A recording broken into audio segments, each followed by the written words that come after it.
Hai para sobat dan besti, berjumpa kembali dengan saya Tantan. Seperti biasa dalam channel YouTube Taxation Literature atau Tekstur. Baik, saya doakan semoga kondisi sobat dan besti selalu berada dalam kondisi yang baik, dan semoga cita-cita dan harapan para sobat dan besti bisa terwujud dan menjadi kenyataan. Baik, sebelumnya saya juga mengucapkan terima kasih atas saran maupun komentar yang telah diberikan para sobat dan besti di kolom komentar channel YouTube kami. Dan saya juga mohon maaf apabila respon kami tidak bisa cepat, namun tetap akan kami usahakan untuk merespon semua pertanyaan dari para sobat dan besti. Baik, jangan lupa agar tetap like, share, dan subscribe untuk channel kami agar channel Tekstur bisa semakin mantul alias mantap betul dalam memberikan informasi perpajakan yang terupdate. Baik, pada video kali ini saya akan membagikan informasi mengenai kriteria barang kebutuhan pokok yang dibebaskan PPN. Karena hari-hari ini sempat ada keluhan dari masyarakat tentang rencana kenaikan PPN di tahun 2025 sebesar 12%, walaupun memang belum diputuskan secara resmi oleh pemerintah. Namun yang perlu kita ketahui, untuk kenaikan PPN tersebut telah diatur di pasal 7 ayat 1 Undang-Undang PPN. Namun demikian di pasal 7 ayat 3 Undang-Undang PPN tersebut, pemerintah masih diberikan intervensi untuk mengubah tarif PPN paling rendah 5% dan paling tinggi 15%. Dan perlu sobat dan besti tahu juga bahwa tidak semua barang maupun jasa yang dikenakan PPN. Ada beberapa jenis barang dan jasa yang tidak dikenakan PPN.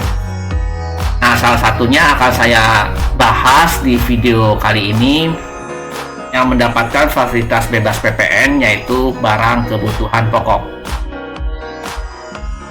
Baik, jenis barang kebutuhan pokok yang dibebaskan PPN adalah jenis barang kebutuhan pokok yang menyangkut hajat hidup orang banyak dengan skala pemenuhan yang tinggi serta menjadi faktor pendukung kesejahteraan masyarakat. Fasilitas PPN yang dibebaskan, pengertiannya adalah fasilitas di mana pajak masukan yang dibayar untuk perolehan barang kebutuhan pokok tersebut, atau biasa kita sebut barang kena pajak, tidak dapat dikreditkan. Kriteria barang kebutuhan pokok yang mendapatkan fasilitas pembebasan PPN bisa dilihat di lampiran PMK 99/PMK 10 tahun 2020.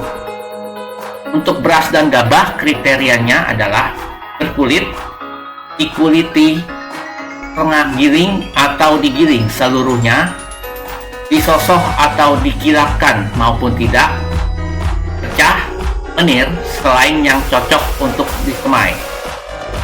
Untuk jagung, kriterianya adalah telah dikupas maupun belum, termasuk pipilan, pecah, menir, namun tidak termasuk bibit. Untuk sagu, kriterianya adalah tari sagu, tepung, tepung kasar, dan bubuk. Sedangkan untuk kedelai, kriterianya berkulit, utuh, dan pecah selain benih. Untuk garam konsumsi, kriterianya beriodium maupun tidak, termasuk garam meja dan didenaturasi untuk konsumsi atau kebutuhan pokok di masyarakat.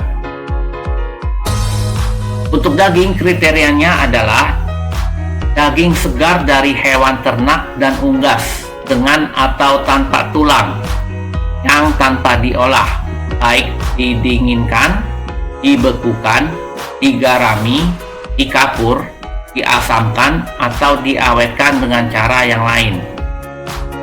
Untuk telur, kriterianya adalah tidak diolah, termasuk telur yang dibersihkan, diasinkan, atau diawetkan dengan cara lain, tidak termasuk bibit.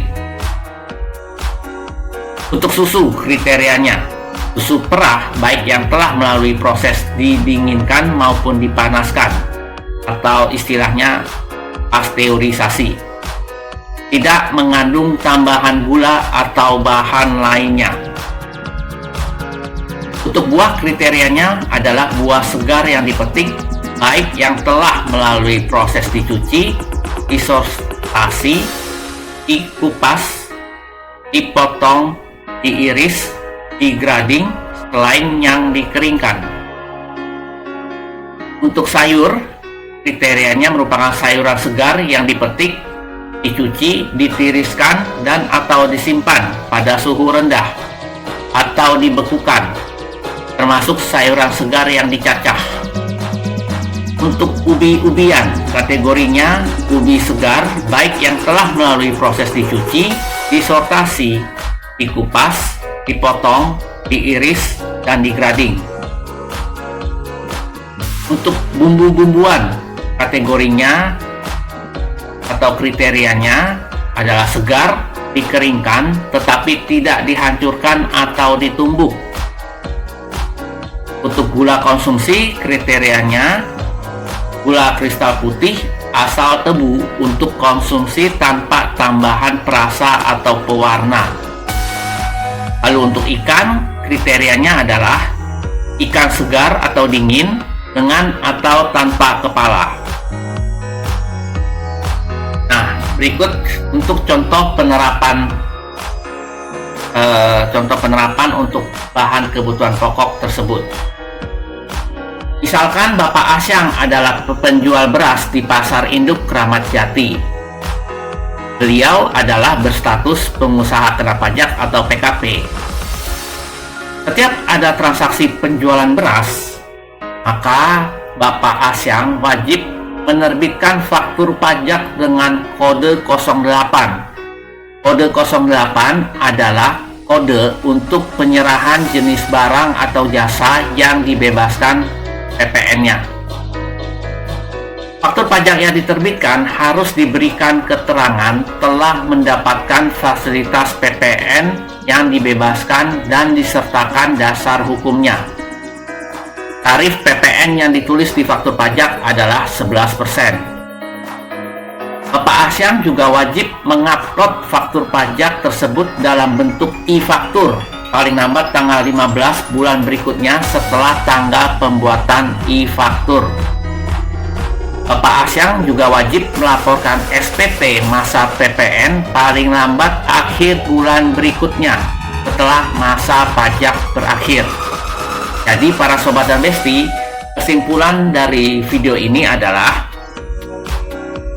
untuk bisa mengetahui bahwa produk kebutuhan pokok tersebut bebas atau mendapatkan fasilitas pembebasan PPN, maka para sobat dan besti harus melihat untuk kriteria di tabel yang tadi saya jelaskan. Baik, demikian penjelasan singkat saya mengenai barang kebutuhan pokok yang mendapatkan fasilitas pembebasan PPN. Jangan lupa para sobat dan besti untuk selalu bisa memantau channel tekstur kami dengan mengklik like, share, and subscribe di video ini. Baik, saya mengucapkan terima kasih atas perhatian para sobat dan besti dan sampai berjumpa di video berikutnya.